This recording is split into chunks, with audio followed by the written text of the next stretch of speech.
Welcome to Untying Knots, Minds and Souls Untethered with Perry Clark.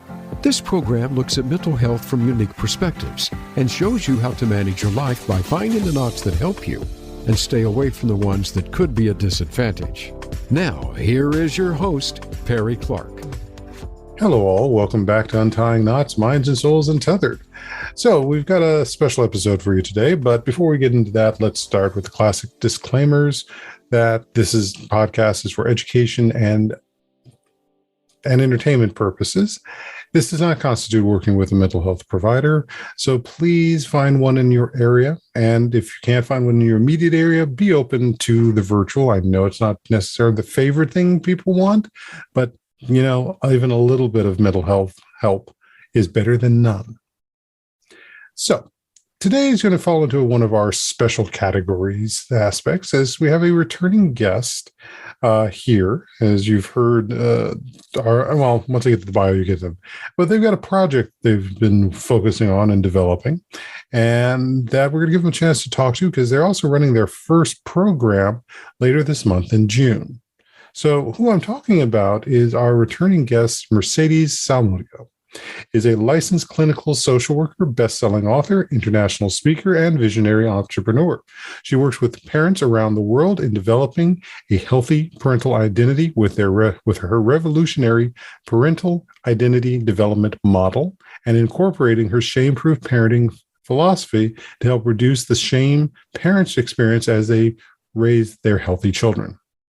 Mercedes is also trained in trauma-informed modalities, which she uses in her work with parents to help them heal the past traumas that can influence the way parents interact with themselves and their children. Outside of her professional life supporting parents, Mercedes is married to her best friend and soulmate, and they live in sunny Southern California with their 3 furry children, 2 cats, and a dog.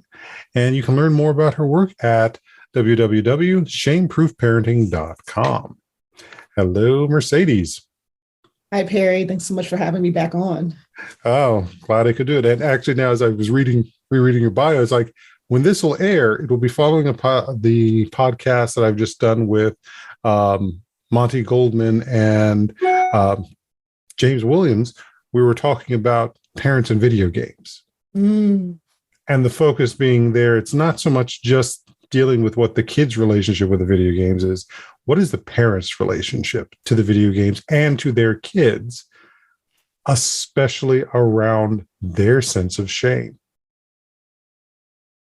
Yes. So I'm going to look at this being as like, oh, this is cosmic planning. Very, very. And I think it will be very much in alignment. So much so. God, exactly. That's a great topic. I can't wait to listen to that episode. That's a great topic. We try. But we're here to talk about your project. So last time we spoke was back during December when we reviewed Wakanda Forever. So in these last roughly 6 months since we last spoke, you've also been doing some other things. So why don't we catch up a little of that, and then we can talk about your program. Yeah. So what I've been doing really is focusing on my doctoral program and finishing up, which is kind of where the foundation for this program and the research for the program that we'll be talking about came from. I also kind of dove into a little bit of my macro level work and looking at how to explore how policy change actually creates the systemic change that we want for African-American families in mental health settings. And so really looking at kind of being a Wakandan almost, right? Bringing some of that Wakandan spirit to the mental health world and how we're supporting African-American families who are seeking out services, but for whatever reason aren't being able to get the culturally competent services that they are seeking at that time. Mm-hmm. So what has, because that's going to be part of what we actually talk about with your program and so forth. But can you give us a few core streamline components of what you've been learning? Or is that all going to be talking about the project too?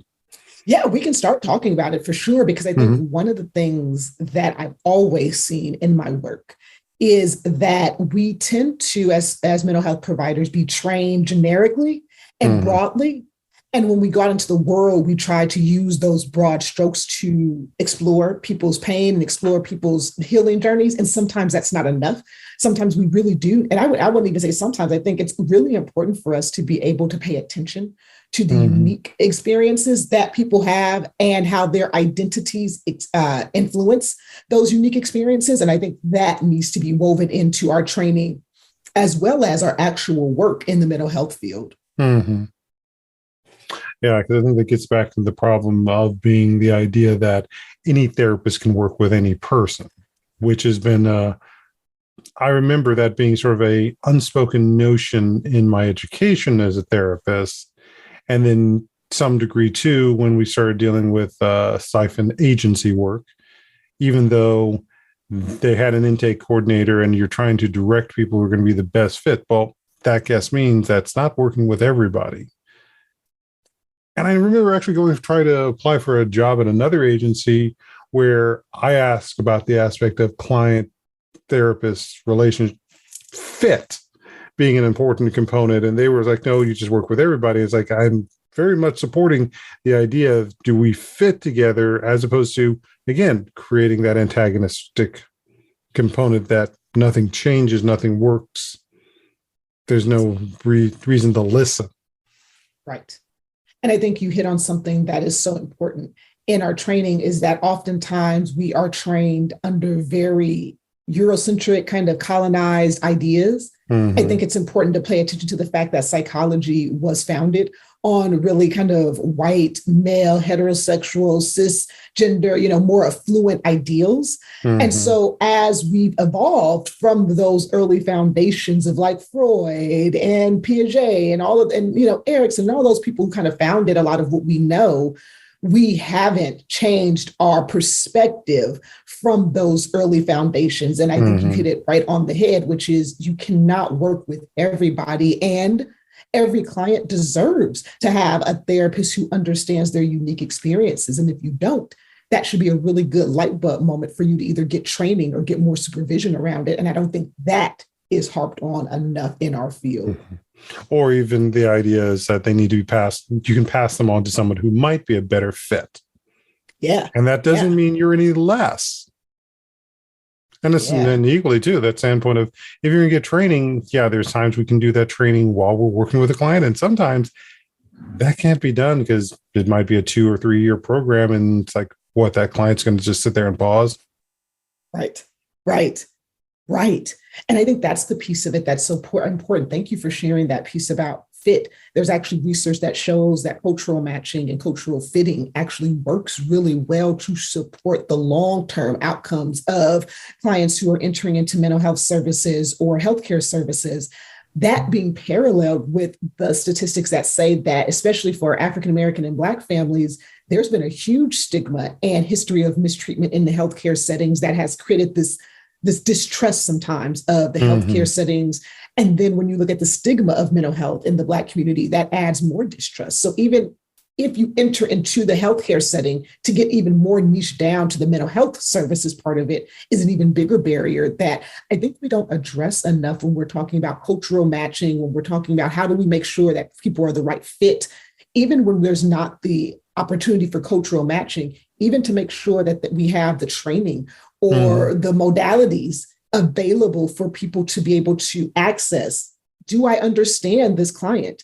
I even would mention supervision. Are supervisors being trained to work with supervisees who might be dealing with unique experiences from identities that they don't have training from? And so all of this systemic kind of nuance, I think, really gets down to the bottom of why I am doing the work that I'm doing and why we're starting to see more identity-specific trainings within the mental health space.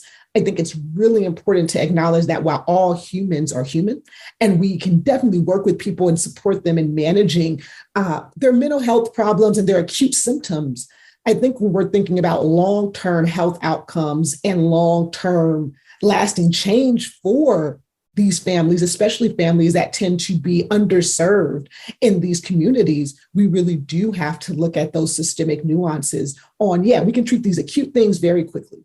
right? Sometimes we have the right modality and the right time, but when we're looking at how do we keep these families out of these systems, how do we keep these families in ongoing care so they can continue being healthy, we do have to pay attention to biases, cultural matching, lack of diversity within our professional pool of mental health professionals. I think even looking at the lack of research that goes into the evidence-based practices and how they're usually not done with diverse populations to show how those evidence-based practices actually work and it can be implemented with those diverse populations or with those social identities that might be underserved and not as prevalent in our research. And so as you can see, there's so many little nuances here that I think we really have to start paying attention to. And my lens here is how do we train people to pay attention to the African-American experience? How do we train people to understand that this experience is very unique and that our mental and emotional well-being is tied to our racial identity and how that racial identity is influenced or interacted with with the rest of our society. Which gets into your program, which is called Engaging African American Families Training. Yes, let's talk a bit more about that. So give us your, I would say, elevator pitch for it. Yeah. So Engaging African American Families, Assessment, Connection, and Treatment Strategies for Lasting Change is a 3-day weekend where we are going to dive into why it's so important to understand the African American family experience, how to acknowledge and address your own unconscious bias as it relates to African American families. And we're going to be looking at teaching you how to actually learn how to empower African American parents to be the best stewards for their children. Because as I'm sure you continue to understand, being African American, especially in the United States, is a really huge undertaking. And it's almost a source of advocacy and activism just showing up. And so I think therapists who really understand that and can lean into those discussions with their Black families, with their African American families, are going to show them that they can take care of their mental health, they can take care of their emotional health, and they can do the same for their children, even though we're living in a world that sometimes doesn't know how to care for African American families and their children.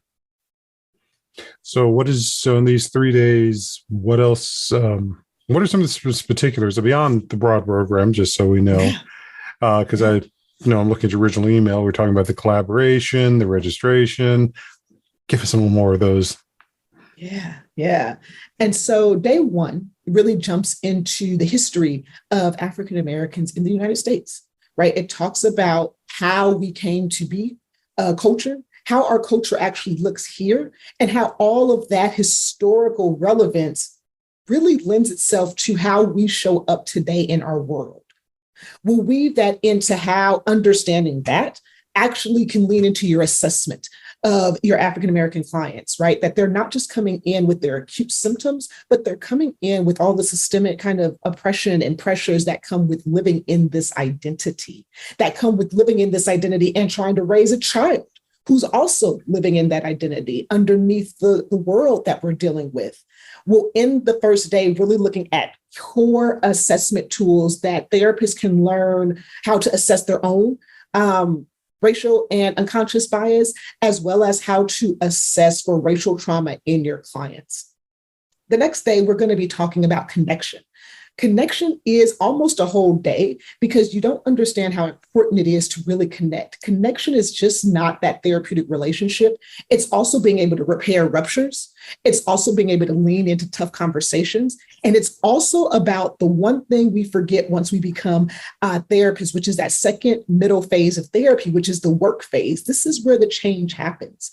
And so in our connection with our African-American clients, building that connection really becomes the foundation for all the change that actually ends up coming up in your sessions and in your work with them. And so we spend a chunk of the day understanding what is connection, how does our unconscious bias get in the way of connection, how does probably racism and racial discrimination create that barrier in the sessions with our clients, and how we can overcome that, as well as how can we overcome ruptures when you've maybe said the wrong thing or didn't understand the nuance in what was going on. How do we lean into that and talk about that so that way it becomes a whole therapeutic experience for both you and the client even learns a little bit more about how to manage those racial disruptions for themselves in a way that they can feel more empowered to advocate for, hey, I didn't like the way you said that, or can you please not use that terminology anymore, those words anymore.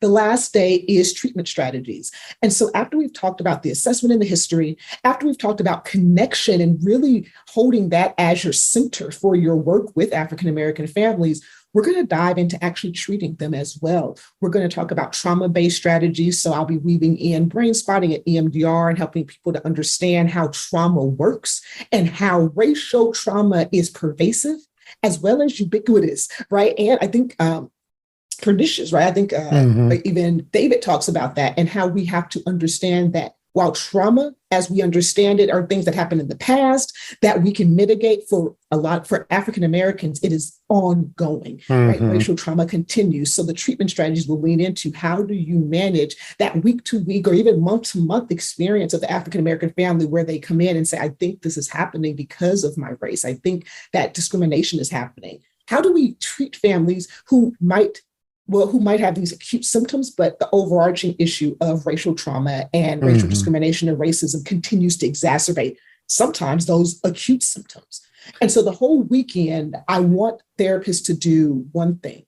I want them to lean into the fact that there's no way they can learn everything over 3 days, but that their commitment to wanting to understand the unique experiences and the historical relevance of being African-American in the United States and how that affects their treatment and how that even affects the way that you lean into treatment. By the end of the weekend, I'm hoping that therapists have a really good foundation for understanding what it means to work with African-American families.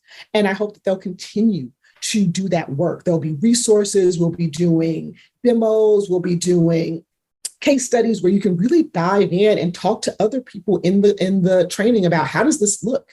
How would I say this? How would I manage that? And so it's a 3-day weekend where we're really just diving into what does it look like to truly sharpen my skills and working with the population with unique, nuanced issues and lived experiences that obviously influence their therapeutic relationship and their treatment. Very nice. Yeah, because that's definitely not stuff that we're getting in the couple of hours of class that happens in our initial training, let alone the amount of hour or two of didactic that might happen at the agency. It really becomes that point. So like you have to purposely at this point to go out and specifically get that training and work with that population more so than some. I mean, let's be frank, there are some therapists who, frankly, will probably, beyond occasionally watching one of us walk down the street, may never actually work with an African-American family. And yet the course that they're supposed to be remembering from their schooling, from their agency, is supposed to work with them when one shows up after 5 years. Yeah. And I think that's a huge deficit in our learning that many programs that train therapists do not have a cultural competency or a cultural humility kind of course. And if they do, it is one semester, not mandatory. Take it if you feel like it. It's an elective, right? And I think those type of perspectives show our students and our new therapists that cultural competency doesn't matter. Cultural humility isn't important to our training.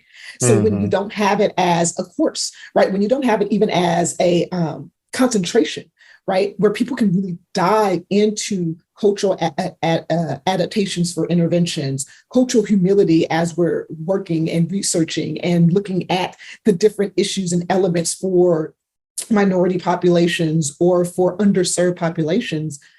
If we do not talk about it, then our students don't believe it, right? They don't think it matters. Then they get out into the world as trainees, as interns, as associates, and that they don't also have to do it. No agency says as part of your agency within the first year, you have to get cultural competency training. No one says that. They'll say you have to have an EBP. They'll say you have to have a degree from an accredited university. You have to have so many hours. But there's no way on anybody's anything where cultural competency, cultural humility, looking at specific populations is highlighted as something that needs to be done in your training. It's kind of one of those elective things that if you feel like you need to do it, go for it. And I think that sentiment has made cultural competency and cultural humility something that people don't take into consideration when they're looking at CEs or training or furthering their clinical skills. Or even to the standpoint of what goes into our licensing exams. Yeah, it's nowhere in there. I don't remember it at all in the 4-hour or the 2-hour exam having any cultural competency questions whatsoever. Which can also mean a very different interaction with the legal and ethics components of things when you have to also consider the cultural components of what's going on for these people. Yes, whoever they may be, whether they be African American, whether they be Latino, whether they be Asian and Pacific Islanders, whether they be Muslim, whether they be Native American. Yeah. And I think when you start talking that way, now we're looking at these different buckets of legal and ethical considerations that if you've never done training with these particular populations, you're going to write your notes differently. You're going to report things differently. Everything's going to be done from a very Eurocentric lens without understanding the nature of the historical nature of legal and ethical complications for these different identities. How have these identities interacted with the law or with the judicial system? I know for African Americans, we have a whole, we could do a whole 3-day training on just African Americans in the legal system, right? And understand that. Intersectionality came out of racism within the legal system that Kimberly Crenshaw and her colleagues found, right? And so all of these things. Stacey, I think we had a glitch there for a second. Could you just repeat those, like the last 5-10 seconds? Yes. Am I cool now? I think so, yeah. I was saying that even when we look at the topic of intersectionality, right, that came out of the legal field and the research that Kimberly and Crenshaw and her colleagues did, looking at the racism just in the legal system, right, for African Americans and other minorities. And so I think it's important what you said, that when we're not paying attention to these populations, to these underserved populations, we're ignoring all of the implications and consequences and nuances that actually is going to influence their treatment, right? I definitely know clients who have decided not to do treatment because they think they're going to be reported, they're going to have some type of legality. I think about undocumented immigrants who will come in and say, I need mental health services, but because I'm undocumented, if you find that out, what will be the trajectory of my life, right? So I can't get services because if someone finds out I'm undocumented or that I, can't be here for whatever reason, or my visa has expired or whatever has happened, then now I'm even more isolated because I can't reach out to services because of the legal and ethical things that could happen to me once I've reached out for services. And so I think all of those elements and really understanding the terminology, the language, the trajectory of what this looks like, the consequences and implications, I think we really do need to be trained for each population on how to do this. And it needs to be more than just a broad 1-semester cultural competency course where each week we talk about one identity as if that's enough to give people, the space. But even that to me feels like a good start, especially if it's mandatory, right? If you have to take multicultural counseling before you can graduate, that's a really good start. It's a good foundation, right? Because now we're saying that we care enough that this is a huge requirement for you to be a skilled therapist, to take a multicultural counseling class or to take a cultural humility class. This is part of your training. It's not an elective or something that you can choose. This is part of how you're a skilled therapist or a skilled social worker. And so I think that systemic change would be really helpful too, that it starts at the school level, right? That's a really good foundation to help people understand throughout my career, I need to be mindful of these issues. I need to pay attention to these concerns with my clients. Perry, I'm out here just talking, right? Yeah. Oh, yeah. Oh, no. Oh, okay. Well, you are this is your program. You know it far better than I do. And I can, like I said, throw in the supports in the standpoint of it, but your program, what you're bringing to people. Yeah. Thank you. I'm just here to be shoulders to stand on. I love it. Thank you so much. I appreciate it. Yeah. I just think about it as you were talking about it. I was thinking about some of the recent cases, and we were discussing something I was dealing with before we started recording. And I also just recently, at the time of this recording, we had just finished brain spotting phase 2 with Tracy Ganton Monroy, we both know and has been on PowerCam several times. But of one of the conversations I remember having during one of our practicums with one student who was asking about brain spotting and evidence base. And is there an effort for that? And yes, there is definitely an effort to get the evidence components behind it so that some can consider this evidence-based. What we do have to also realize is that this notion that evidence-based is just somehow something fixed. And I had the reminder about how many of the various techniques we have been using, say in the last 50 years, that didn't start out as quote unquote evidence-based. That at the time they were created, they were not considered evidence-based or were not being accepted. And it took time for all of that data to be founded before they got accepted. And as we've all also had to point out, is like there are other forces that are now far more involved with our work here, which goes even into what we're talking about with your program, about those things that want it to be manualized, that they want it universal to everybody, and not every universal situation applies to everybody at all.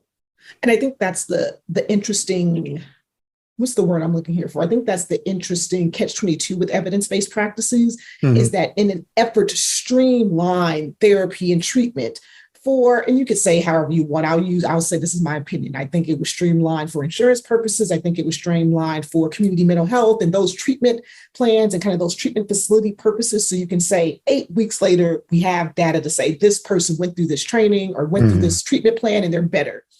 While I think there's some merit to that, to be able to say, hey, after a certain number of sessions, has there been any change?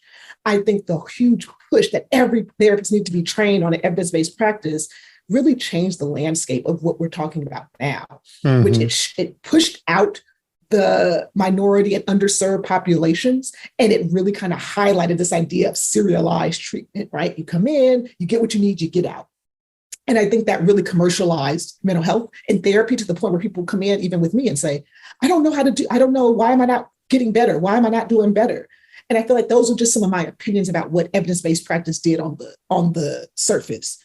Or overarchingly, I think one of the things I want to see happen more is that if we're going to do evidence, we include more diverse populations in how this evidence shows up long term. Right? So if we're looking at LGBTQIA, how does that work? If we're looking at African-American families, even when you think about the intersection of age, right? Is this the same for youth or teenagers as it is for adults, right? I think as we start really playing around with some of these nuances, those evidence-based practices will either show they're not as robust as we thought, or we'll see that, yes, this is a healthy trajectory for this particular set of symptoms, and this is how it's going to look for each population that you do this with. I think once we get some of that, the evidence-based practice modality will be a little bit better. It'll be a little bit more robust. I think it'll be more inclusive. I think as it stands now, it hasn't been as inclusive because we haven't added those other components in of how does this evidence-based practice look with these specific populations? And does it produce the same outcomes or different outcomes than we initially designed the practice to be? And that's just my, high level, I'm a therapist out here trying to use it. This is kind of what I thought about what they did to our profession. Well, and as you were talking about it, just something struck me, something else, again, historically, when you mentioned that aspect of insurance and then community, it's like, wait a minute, we go back to 1980 when the whole push, get rid of the mental state hospitals, which even though I'm not going to acknowledge, some of them were not in the greatest shape. Yeah. Push all of them out into their communities for greater care. How much of this evidence-based structure and all of that was also created because of that decision-making. Yeah. Yeah. That has a systemic thing. And influenced the idea that there was the agency that was now going to be doing it as opposed to the state hospitals. Yeah. Yeah. And I hear you say that. I think about that systemic level change that happened there when you take away a whole level of treatment, right? That Mm-hmm. state level hospital. Who fills that gap? Where's the gap?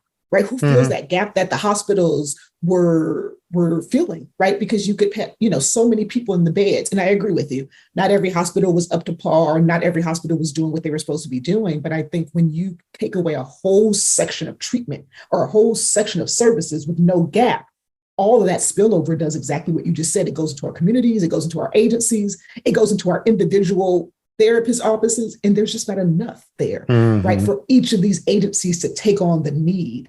Even when you think about our school mental health, right? So we're training a lot of therapists, and people are coming into the student psych services, but even those, there's only a certain amount of kids in the program who can hold a certain amount of people on their caseload.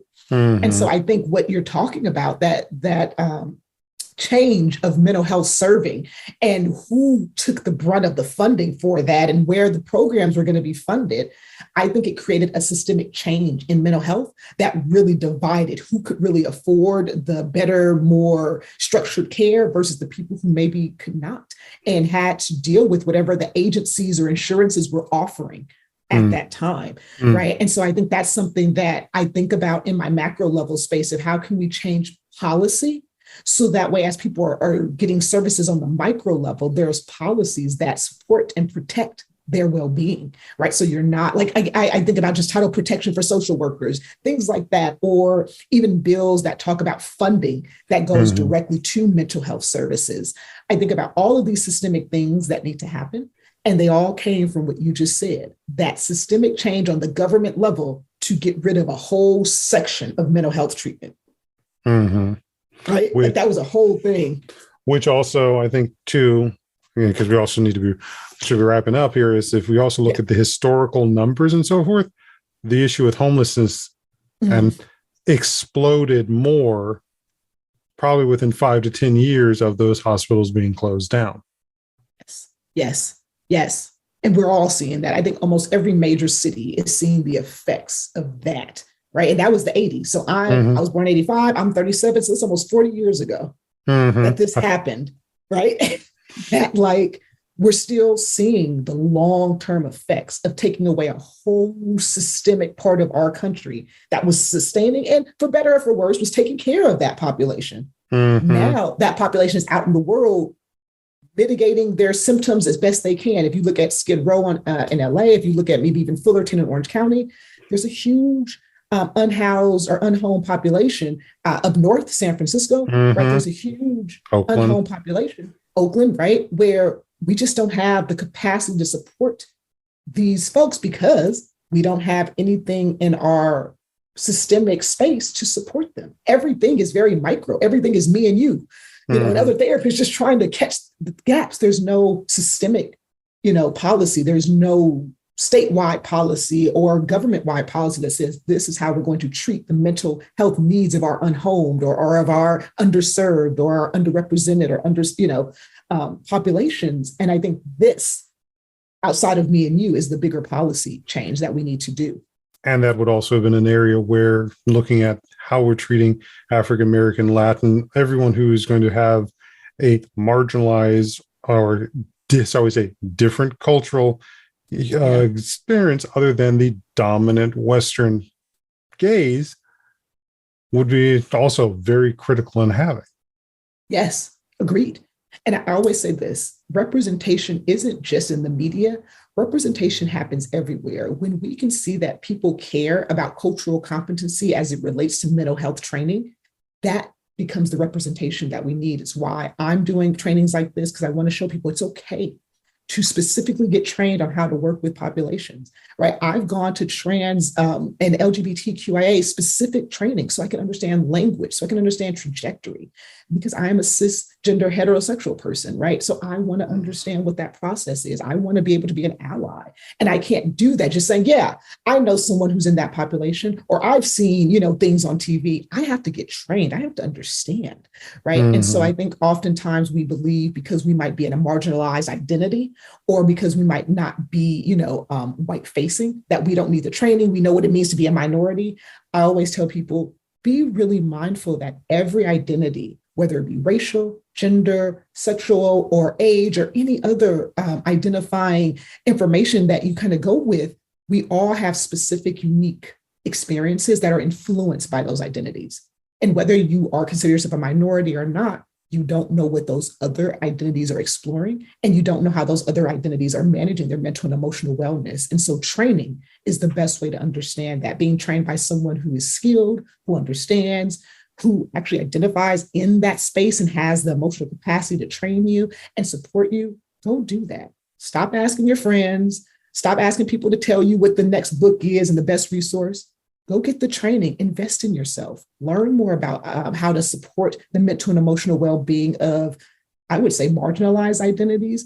But I'm also learning to use the word people of the global majority as well. But I think those ideas need to be hit home more. We need to be more open about talking about it in our profession.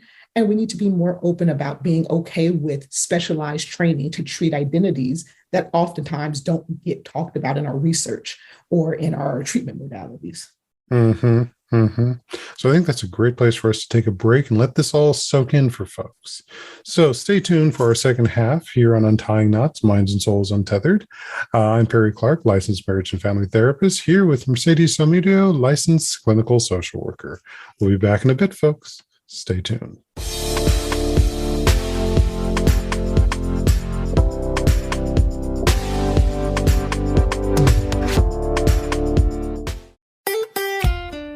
Follow Voice America at facebook.com/Voice America for juicy updates from your favorite radio shows and podcasts.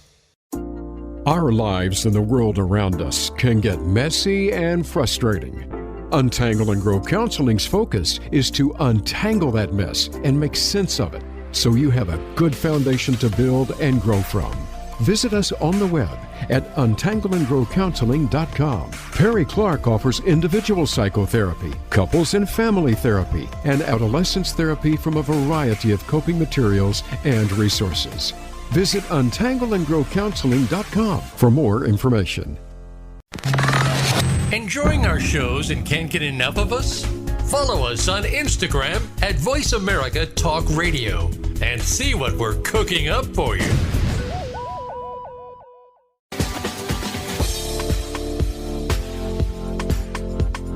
You are listening to Untying Knots, Minds and Souls Untethered. If you have a question or comment about our podcast, send an email to pclark@untyingknotspodcast.com. That's pclark@untyingknotspodcast.com. And now, back to the program. Hello, folks. Welcome back to Untying Knots, Minds and Souls Untethered. I'm Perry Clark, here with licensed marriage and family care therapist, here with Mercedes Samudio, licensed clinical social worker. So we've been talking a bit about her new program that's going to be, it's starting in June 2nd to the 4th. And there is sign up is available for it still. And by the time this airs, you're probably going to have only a couple of days left to be able to take advantage of the early bird special. But we'll talk a bit more about that at the end. But the focus of what you're looking for is encouraging African-American families 3-day training. And I'll try to make sure to put the link for it in the web, on our show notes, so that you'll be able to find that. But again, if you just do a web search for encouraging African-American families, you should find the link for this. So, Mercedes, one of those questions which we kind of did out of order here is like, why are you the best person, or the person that is available now, not maybe to be able to provide this service? Yeah, no, I kind of feel like it's a bit of both. I feel like I'm the person now who's doing it, but I feel like I'm the best person for a lot of reasons. And one is my personal story. I started talking about my personal story in my book, Shame-Proof Parenting. I was raised by my grandmother, and so not by my mom. There were a lot of things going on in my family that, if a therapist had understood how to manage some of that, the generational stuff that was going on with my grandmother raising me because my parents couldn't, the kinship stuff that was going on, which is a different relationship between a grandmother and a granddaughter than a mother and a daughter, even all of the family supports or lack thereof that came and went as we navigated our relationship. I often think, how could that knowledge have helped a mental health professional help a social worker understand? How can that knowledge have helped people to understand the nuance and the trajectory of African American families, and how different things like substance use or foster care, or even just the ways in which we create our families, really influence the ways in which our mental and emotional well-being comes out in the world? That's number one. Number two, I'm a licensed clinical social worker, and I've been in this field pretty much since I finished my bachelor's in psychology.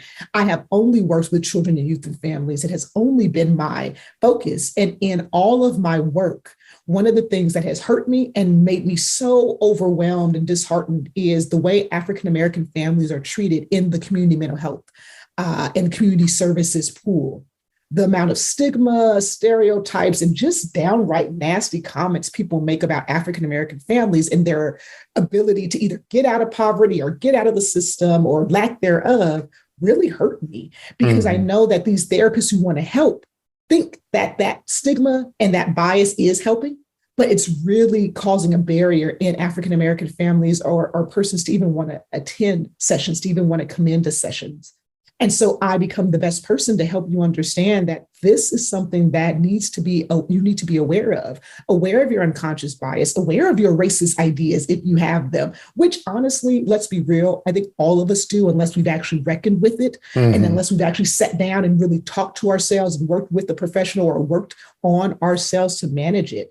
To stop being so scared of the term racism or being a racist, right? Or racial discrimination. We have to start having these tough conversations, because whether you know it or not, your African American families are having these conversations, and they're trying to navigate the mental and emotional weight of racism and racial discrimination. And if they come to mental health services and they can't get that support, then it makes it even more difficult. Whatever acute symptoms they were having get exacerbated even more. And so I want to talk to therapists about that, how really managing your own unconscious bias can help change the dynamic of many African American families who come to you. I'm only one person. I can't see everybody. I've had a lot of therapists, a lot of clients tell me, I'm so happy you're Black. I'm so happy you're here. But I'm just one person who could probably at most see like 10 to 15 people a week at most. And so I can't do it all, but there are skilled clinicians out there who might not be Black or African American, but they still have the skills to support people. All they need is to be able to address their racial and unconscious bias, address the racism, address the stuff that you maybe learned from your family that you never addressed, or maybe you've learned from society that you've never really looked at. Let's address it. Let's talk about it.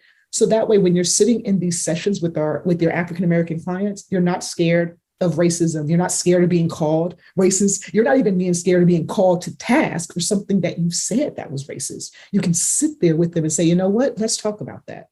Let's talk about how that term felt for you, or how that conversation felt for you, and not to shy away from those conversations. So I'm the best person, and the person that you have now to do it, with all of my lived experience, as a trauma survivor in an African American family, with my actual professional experience as a licensed clinical social worker, and my training under different modalities like brain spotting and EMDR, using all of that to help you, the therapist who is working with African American families, to feel more confident, leaning into the comfortable conversations that bring them towards change, but also the uncomfortable conversations that bring them towards change. Very nice. And actually, I think one thought that popped in mind as you were talking about that, which is even an area to go further in that too, is the standpoint of, it's not just talking about healing the families and what these families have gone through. How then does this come into how they start having relationships to start their own families later on? Yeah. Whether that is with another person of that cultural identity, or someone who is a different cultural identity. I love that. And I think you're right about that. I think this becomes a larger discussion, right? That the focus is on training you how to treat and support African American families, but in learning about this culture and learning about their struggles and their strengths, their triumphs, and some of their, hardships, it helps you as you're navigating the world, as you're going around and seeing different cultures of people. When you interact, you have a different understanding, and you're coming to it with a different lens. And I think that becomes part of representation as well, too. The more I can be introduced to people's humanity, the more I can really empathize and understand that even though we have different identities, there's a humanness to you, right? That I need to address and understand.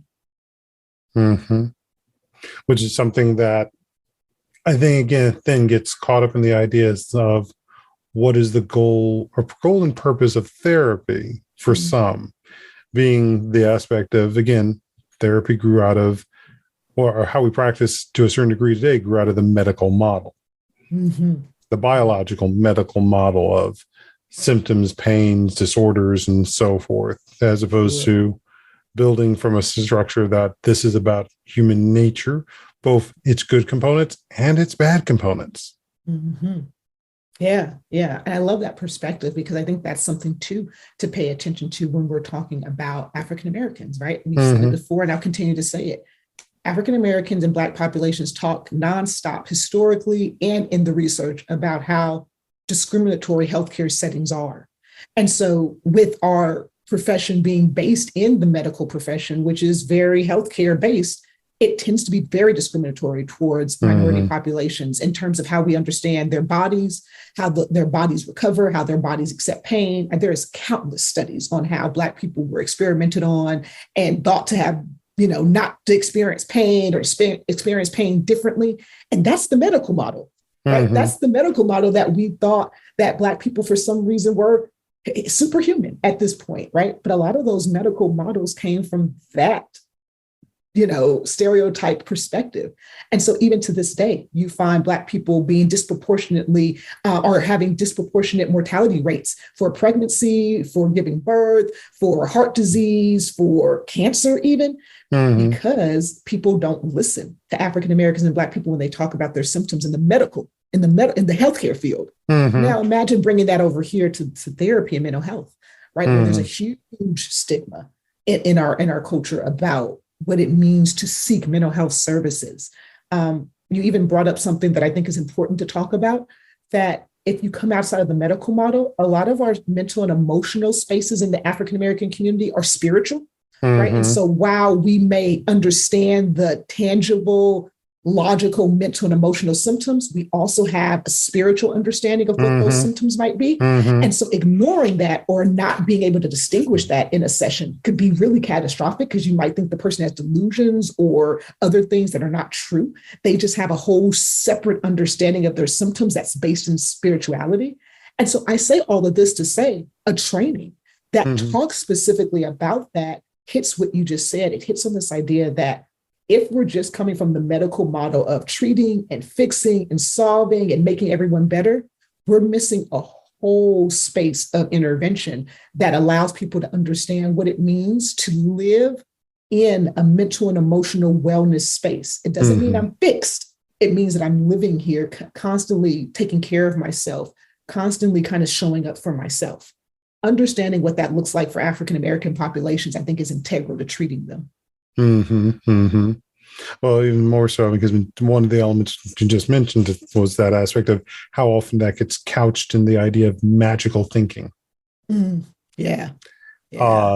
the understanding the spiritual components of this. And even though that's not the biggest focus of what we're talking about, is like, if we also look at the history of what brought our ancestors here and then how they were treated, it wasn't from that standpoint of the medical model that to essentially get people to live on the plantations and work on it was about emotional trauma, not just physical trauma.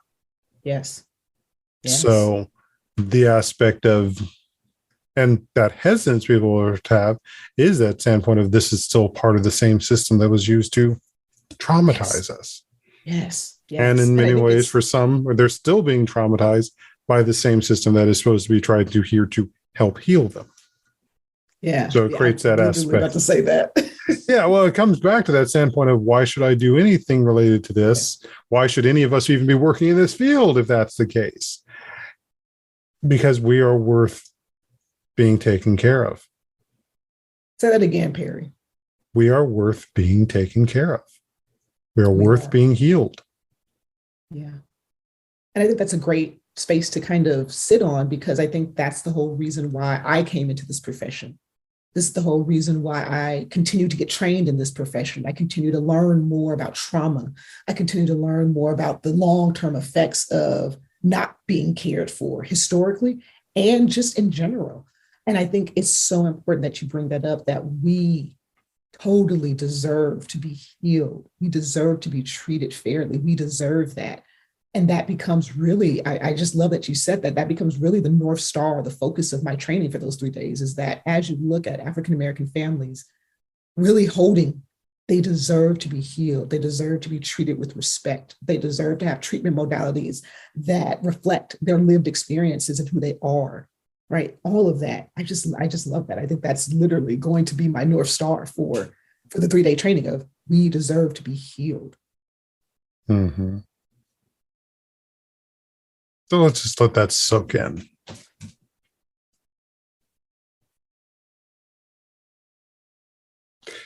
And that kind of leads to something else totally. We're going to go, okay, folks, we're letting our geek flag start flying here now. So as Mercedes and I have gotten to know each other, one of the things that we've talked about is also gaming. And then I have been playing a lot, even though recently we've got the Dungeons & Dragons Honor Amongst Thieves movie out, which is better than most of the past Dungeons & Dragons movies that have come out, but that's not where I'm going with this. One of the other game systems I've been playing is Call of Cthulhu. And you can also catch me over off of Symphony Entertainment RPGs. I've played a couple of games on their stream there where we're playing horror and cosmic horror. And as someone who's played games for a while, I've started right now working on my own scenario to publish. It's taking a while because this is formally trying to write something for people to enjoy as opposed to just crafting it for my friends. But one of the things that sort of had me stop and just do a very cursory, and I need to do much deeper research, was looking at one of the constant themes in Cthulhu is mental health and dealing with mental asylums. And I just did a quick search. It's like mental health facilities, 1920 or so forth, that were POC focused. And while I didn't find many that were actually talking about facilities that were dealing with POC mental health, I found plenty that were dealing with orphanages, but not many that were also talking about these mental state hospitals, which we were talking about earlier, that were centered for the care of POC people. Yeah.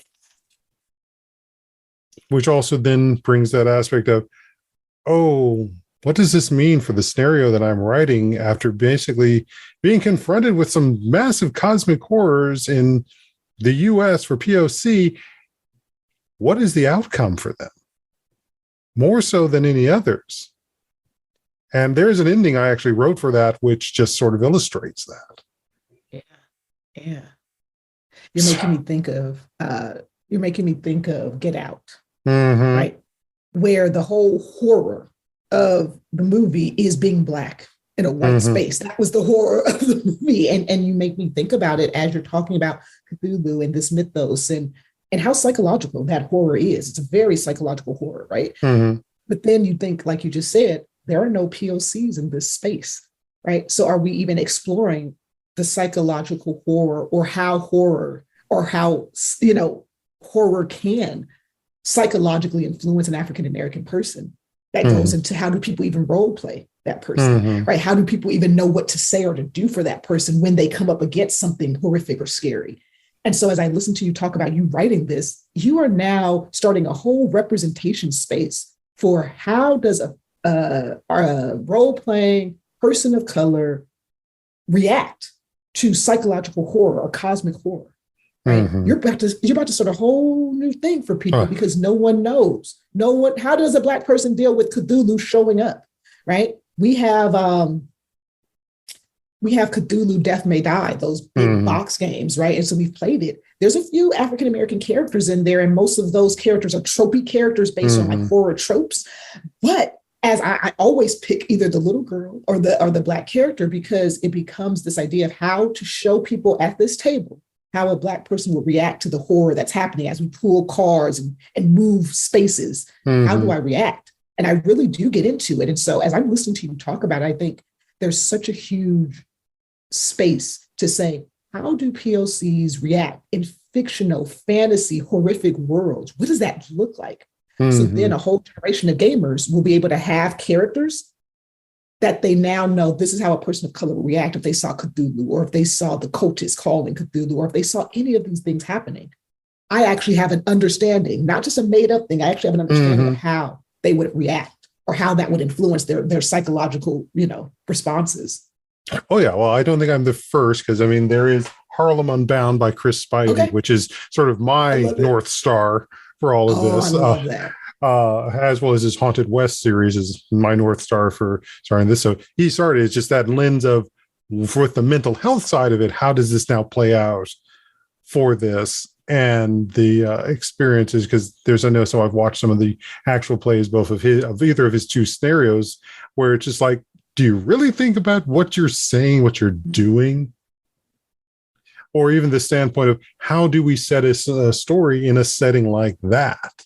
I mean, I know I also very much listen to Tanana Reeve-Du, who's one of my anniversary episodes of last year, talking about Black horror and how it also fits into Afrofuturism, but also that experience of what does it mean for us. And as I continue to listen to their podcast, the Life Writing one, I know they recently had one of the ones I was listening to was talking about spite houses, a spite house, and the idea of spite architecture and how that is part of this structure that this author, who's a Black man, used to create his story, and this aspect of Black horror coming out more now, seeing those structures. I mean, like the Netflix one, Swarm, I haven't watched it, but it's like, again, here is a Black horror centered serial killer. Yeah, no, I watched it. I binged it. It's worth it. It's super worth it. It's worth it for exactly what you just said.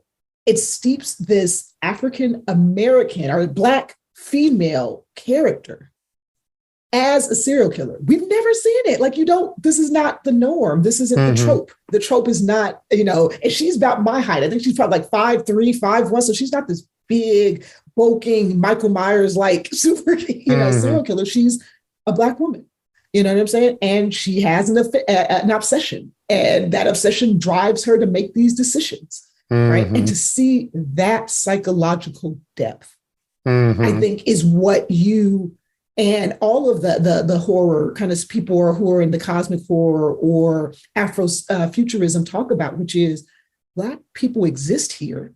We have these experiences, but when you look at fantasy hasn't often shown what we look like in fantasy. What do we look like in these worlds, right? These horrific worlds, these beautiful worlds, these Narnian worlds. Like, what do we look like?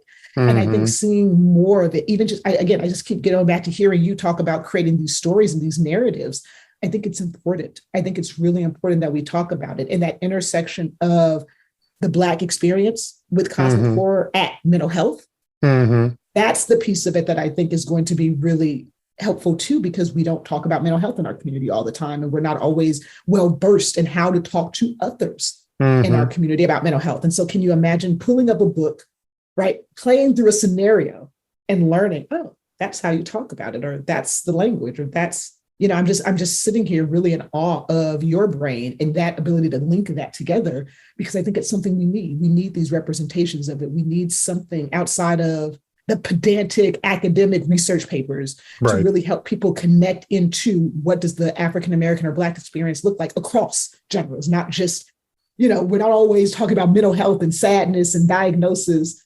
We also play role-playing games, and we dress up and we cosplay and we have geek sides, right? And so I love seeing that also flourish, right? We always talk about the plight of African-Americans and Black people and how horrible it is for us, but I love seeing this side come out too, that we're geeks and we go to conferences and we enjoy cosplaying and being nerds, right? That's part of our Black joy too. So I love that you're going to be kind of bringing that intersection to that for us. Yeah, because it comes up in a few other places too, in the standpoint that, and I completely lost that train of thought there for a second, but I remember components of it. So, for example, one of the Kickstarters that I know I have done, I'm going to I'll include a link in the group chat because I'm right now blanking on his name, but I can see his work. But one of the things I was recently reading from this particular Black artist was talking about the whole Vampire the Masquerade environment and so forth. And writing, I guess he was part of the Chicago by Night recent book that came out. And one of the things he pointed out was that if you look at the Vampire Masquerade mythos and the aesthetic of it, it's all the goth stuff. Mm-hmm. So what would it look like for Vampire the Masquerade to be in any other structure, such as black, and the idea of what would the disco look like? Because that was also a big area of not just the 70s, but also black culture in Chicago, the dance hall and the disco. What would black vampires be doing in this same world and expressing itself beyond just the gothic horror, black dress, black lipstick, being absolutely pale for a black person?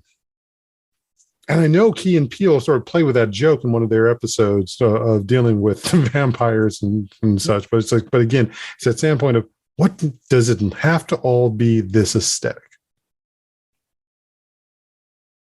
I think that's a really great question. I love what you're just saying. I just love the question of what would a black vampire be doing in Chicago at the disco in like the 70s? I want to read that book. I want to read that story. I want to see that movie, because I think you're just bringing out what we've been talking about, which is look at this vastness of lived experience that you just opened up by just talking about something that's so true. Everyone knows what a vampire is, right? But to think about a black vampire who is not, beholden to those tropes, the all black, the all pale, right? At the disco, right? In Chicago. I just think about how much a representation that would show that it would take out of those particulars that we're always trying to push everybody in. You have to look like this if you're going to be a vampire. You have to be like this if you're going to be doing horror. I can't wait to see it. And I hear you talking about it, all of the creativity that comes out of it. It's making me think about the book Jackal that I read at the beginning of this year by Aaron E. Adams. It's a horror book, right? And I reached out to her on social media when I finished, and I said, thank you for giving me a black final girl. I love the final girl trope, but it's always, a white woman who is like perfect and, just everything that I'm virginal. Taught. Right. And you have this black, strong, female, messy, not perfect final girl in Jackal. And I was so happy to see that, because as you mentioned, I think we need to see more representation than just what Black people normally get relegated to in these fantasy worlds. We exist. We could be vampires. We could be final girls. We could be serial killers, right? We could be superheroes. We could be, we could be Mr. Tumnus waiting at the lamp when someone walks through, the doors of Narnia. We can be all of that, but we need to show people that we can do that. We need to show up in these spaces and do it. And again, going back to our topic, that's why I'm here, right? I'm here. Hi. There are Black trainers. There are Black trainers who are talking about what it means to be Black and how that works, right? There are Black podcast hosts that are out here getting these amazing guests and showing that there's so many avenues and faucets to the experience out here in mental health. We're living, and we're not just all talking about, representation and cultural diversity. We're out here living. And so I love hearing every time we connect, I always love hearing what's going on in the Black kind of nerd world, because I think that's something that people oftentimes too don't put with Black people. We're not usually the nerds that people are thinking of. I love our new term blerd, right? The Black nerd, because it's something that people need to have in their vocabulary, that a nerd doesn't have to look like what we've always seen, the short white guy with glasses who's kind of dorky with a pocket protector. Not all nerds look like that. They look different. And so I love hearing what you're sharing and love knowing that the more we talk about it, the more we can kind of bring that intersectionality into it, right? We can bring more understanding of what does it mean to be Black and what does that look like in the world? Exactly. So we should be wrapping up there. So where can folks find you and find more about your particular project and this group? And this is definitely a place for the rest of those particulars I started mentioning earlier in the second half. Yeah. So the best place to find me is probably on my website, shameproofparenting.com. You can definitely find me there. I will give Perry the links to my training, so you can definitely connect there. And also, I am all over the internet. So if you Google Mercedes Samudio, you'll find me on Instagram, Twitter, Facebook, LinkedIn, please connect with me. Please feel free to reach out. And I look forward to connecting with you all. Okay, so the particulars about the signing up for your program. Let's make sure we get that. Sure. Because I'm sure there's things like, can we get to that? Can we get to that? Yes, please. Yes, let's get to that. So the best way to get to my Engaging African Americans 3-day training is the link. It is bit.ly. Is it / Engaging AA Families? It is going to be happening on the weekend of June 2nd through June 4th. We'll be there all day, 9 to 5. Really Pacific Standard Time. Pacific Standard Time. Thank you. Time zones have become a thing for me during this time. So yes, June 2nd through June 4th, 9 to 5 Pacific Standard Time. The links to it are in the show notes, as Perry said, but that is what we'll be doing. Engaging African American parents. The early bird special, when does that end? Yes. And our early bird special ends on May 5th. Right. And you use the code EARLY at checkout. Okay. And I'm going to try to have this out, sadly, by May 1st. So you're going to have a few days to use that code. Otherwise, everything's going to be back to regular price. And who are those that should be coming to this?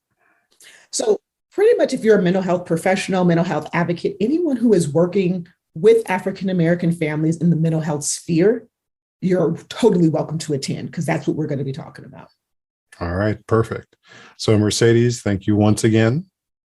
And I hope you enjoy the rest of your day and the week.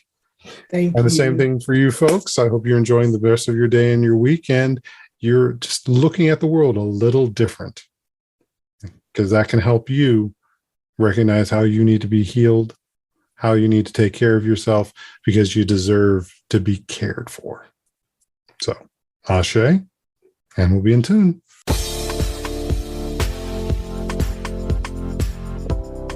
Thank you for tuning in for Untying Knots, Minds and Souls Untethered. Be sure to join your host, Perry Clark, for another episode on the podcast coming soon on the Voice America Empowerment Channel.